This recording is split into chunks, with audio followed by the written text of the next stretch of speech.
3, 2, 1. The main event tonight is the comparison between marketing and wrestling. And you're probably going, Mike, what the hell are you smoking? Why are you doing this as a show?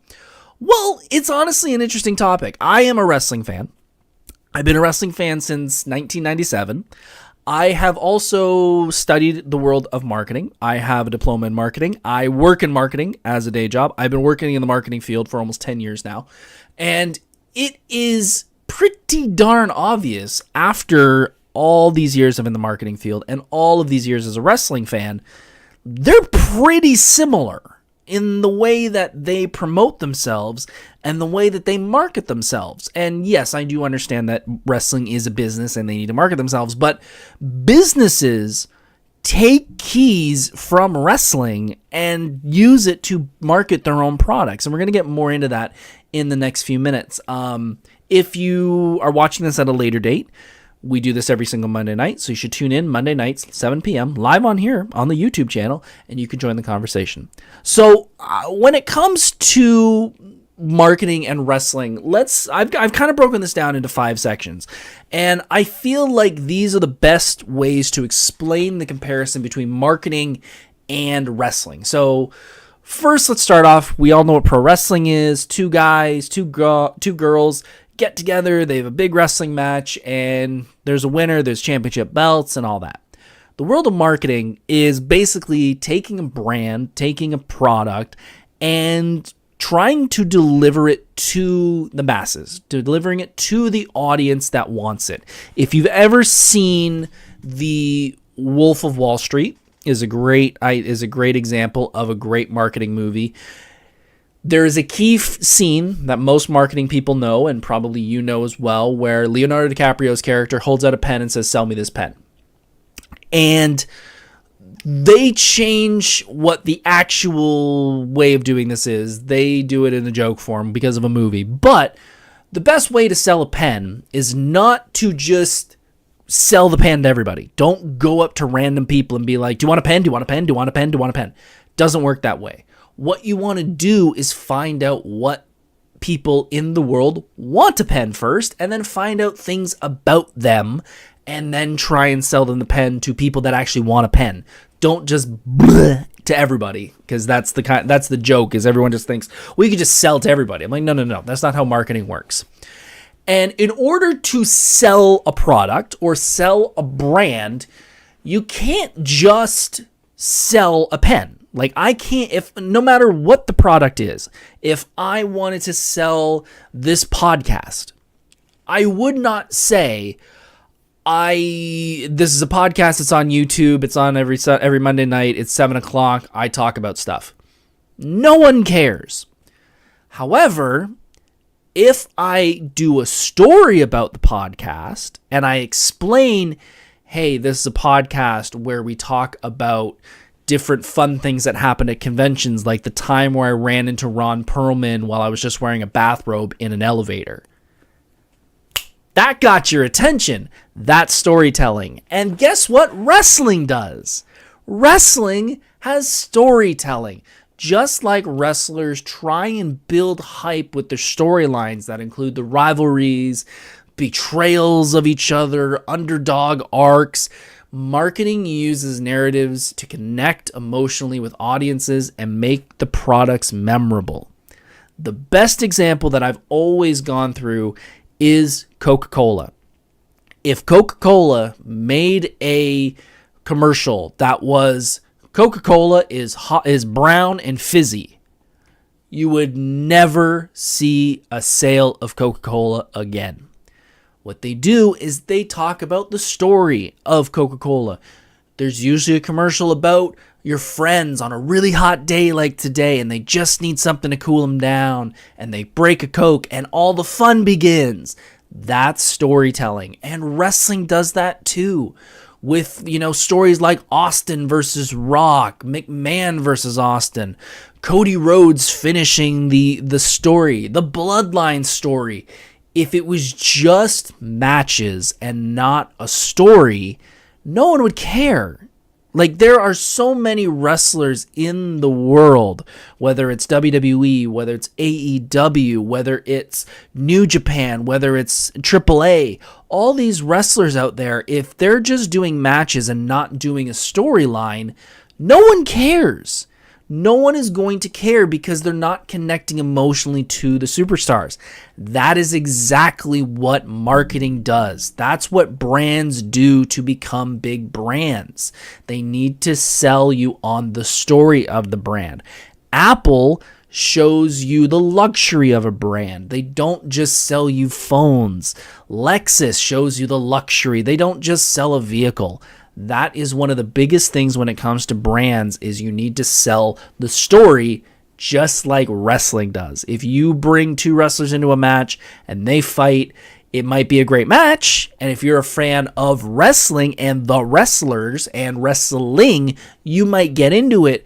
But for the mass audience, they need that extra. And I feel like that's something that some promotions and some people who are in charge of wrestling promotions today and in the past have tried to discourage. They try to think, well, people care about wins and losses, and 100% hardcore wrestling fans do care about those things. However, the general public does not care. The general public cares about Stone Cold Steve Austin coming in on a beer truck, punching McMahon, hitting him with a stunner. The Cody Rhodes finishing his story after getting beaten down by the Bloodline. That's what the people care about, not just two wrestlers coming together.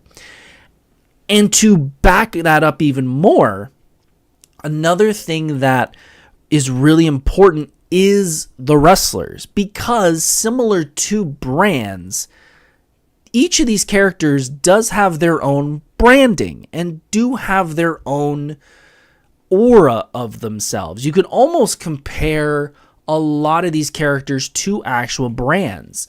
Wrestlers succeed with their characters by crafting these giant personas. If you are just a wrestler and not a character, you don't really do anything. If you're let's go with Coca-Cola again. If you're just a soda brand and you're RC Cola. Okay, what is RC Cola? It's just a cola. There's nothing about it. Coca-Cola, there's the Christmas ads with, thinking of the polar bears. You've got the friendship ads in the summer of the really hot day. You've got Pepsi, which is more at one point a younger kids, like a teen more brand, not an adult brand, a nostalgic brand. Wrestlers are the exact same thing. If you don't have a big character, if you don't have something that's larger than just the product itself, you're not going to get anywhere. If the character doesn't get over with the audience, whether it's a brand or it's a wrestler, they're kind of dead. And we've seen that so many times of people coming into wrestling that are, the kings of the indies or the kings of New Japan lately, and they're coming in with all this hoopla, and oh my god, I can't believe they're in WWE, I can't believe they're in AEW, and within 6 weeks, 8 weeks, they fizzle, and no one cares about them anymore, because they've not gotten their brand over, their character over.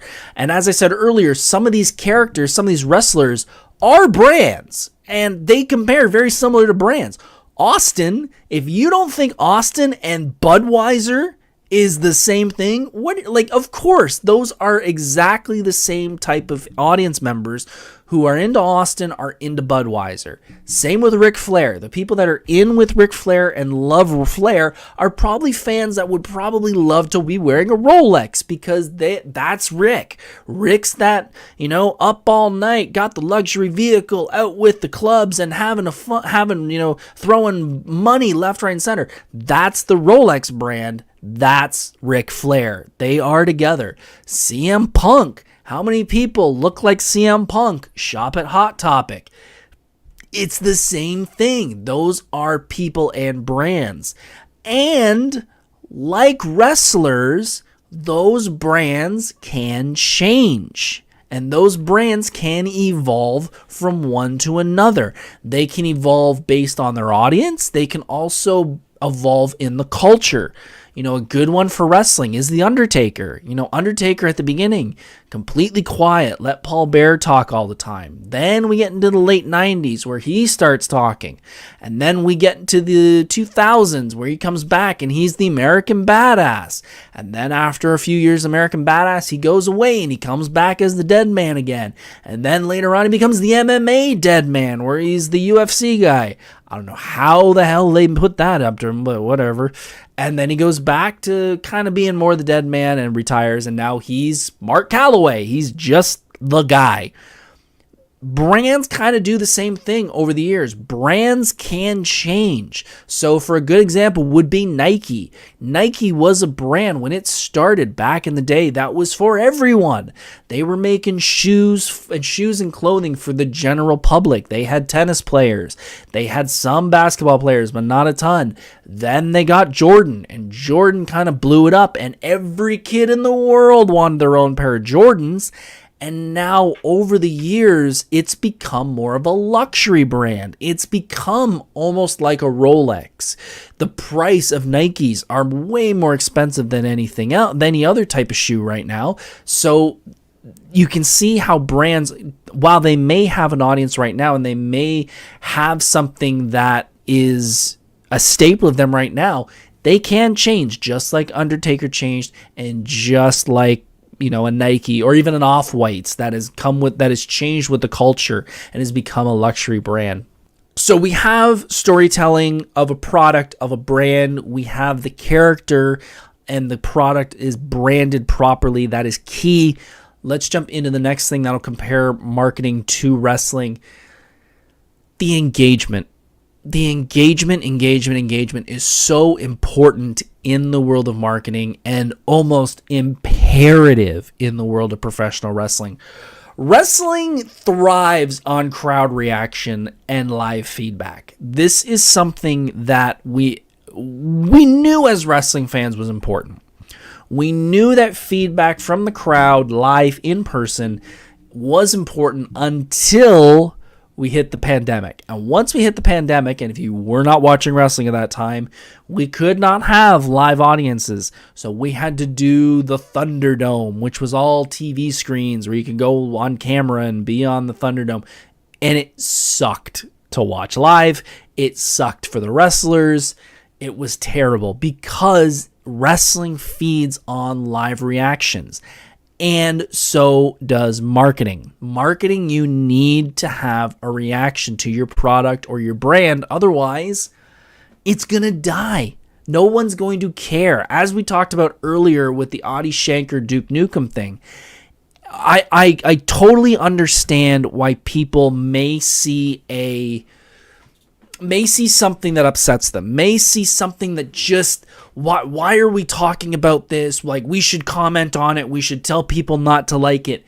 The more you talk about it, the more people are going to see it, because especially here on social media, when it comes to TikTok, when it comes to Facebook, when it comes to Instagram, etc., the more people talk about it, the bigger it becomes, and the more people end up seeing it who may not have seen it before.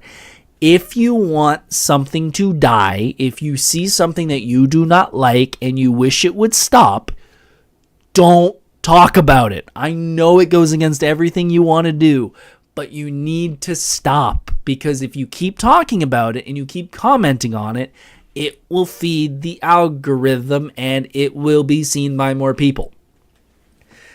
That's how brands, wrestling, etc. grow, is by people talking about it. If you're a wrestler and you come into the WWE or AEW and you come out with this big pyro and big entrance music, you walk down the ramp and you get into the ring and it's crickets, you're probably not going to have many more matches, because it looks terrible for the brand and it looks terrible for you. And you as a brand will probably die. And that sucks, especially if you're a wrestler. I could see how heartbreaking that would be when you think you've got all this behind you and you walk in and people just go, "Pleh," and no one cares.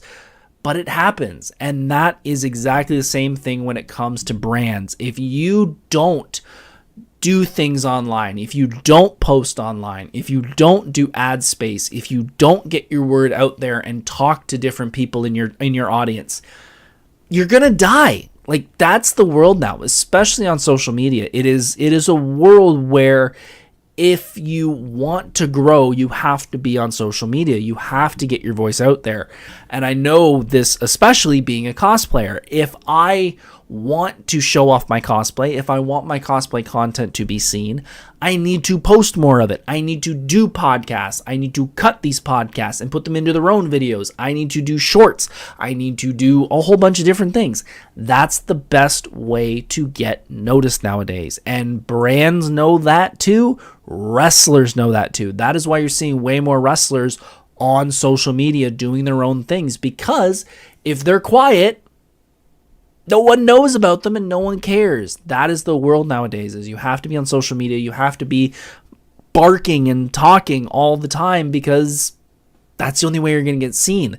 You know, if you post one post a day, if you post once a week even, like I've seen some brands talk about, it's not being seen by anybody because people aren't going to be watching, and there's always a flood of new content that's coming in, and you're just going to be lost in the shuffle. So with wrestling and with marketing, you need to make sure that the branding and you are being seen by as many people who are going to be influential in buying your product, or as a wrestler, getting your voice out there and seeing more people talk about you online, because that will get more people to know about you.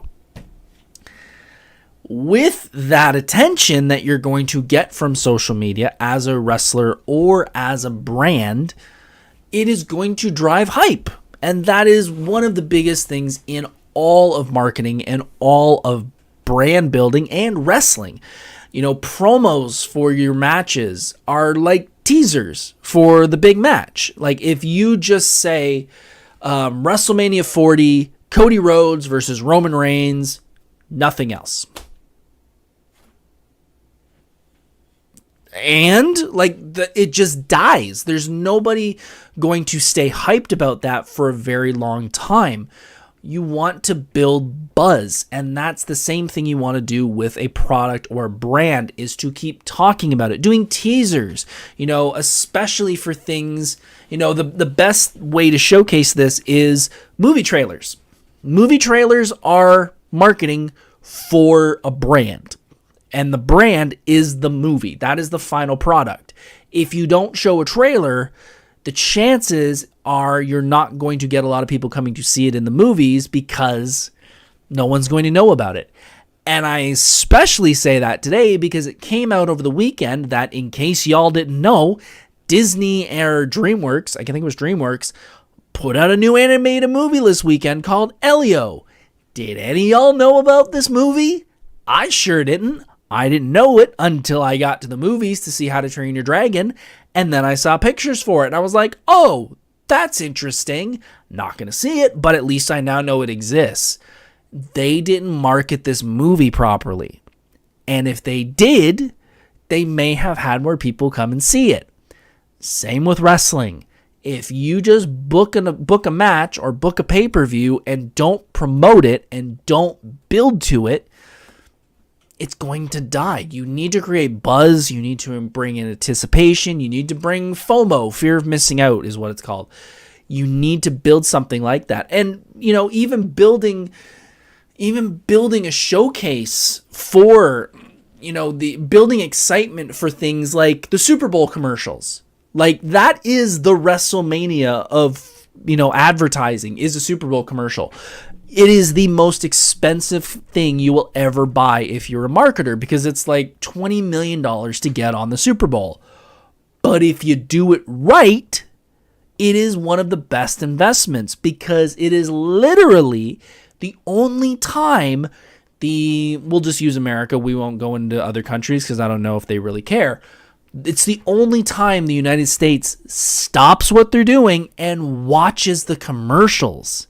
There is no other thing in the world that has people care about the commercials, watch them live, and then share them later to their friends and family. So if you do a bad Super Bowl spot, you blew through $20 million, it doesn't matter. It's the same thing with wrestling. If you book a big main event for WrestleMania and you don't do jack to build that and it's a crummy match, you wasted your money. That's how these things are so similar.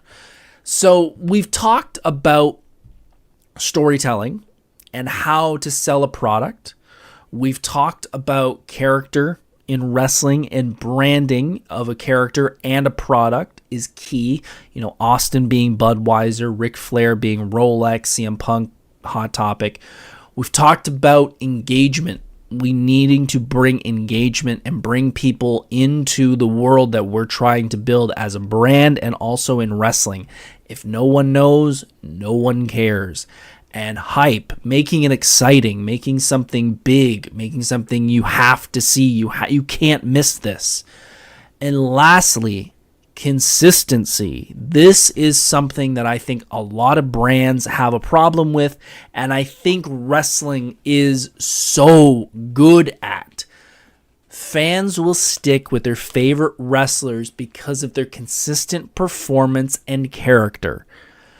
And this is something that I feel in wrestling right now is being pushed to a limit that I think is not working as well as they had hoped, but it still kind of works. And that example is John Cena.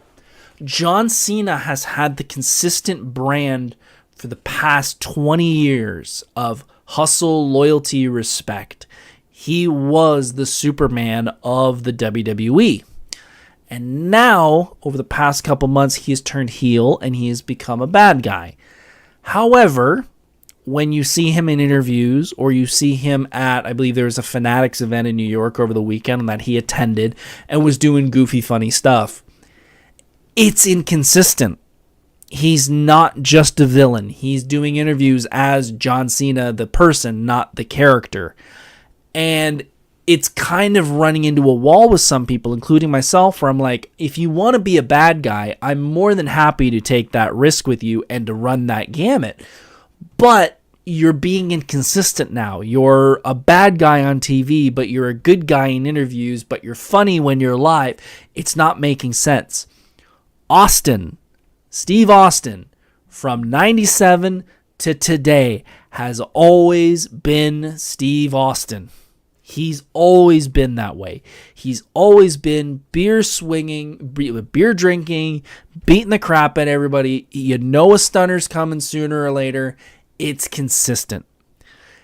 Undertaker is another version of that, but he has changes. He was the Dead Man, and then he became the American Badass Biker, and then he went back to the Dead Man because it worked better. Brands are the same thing.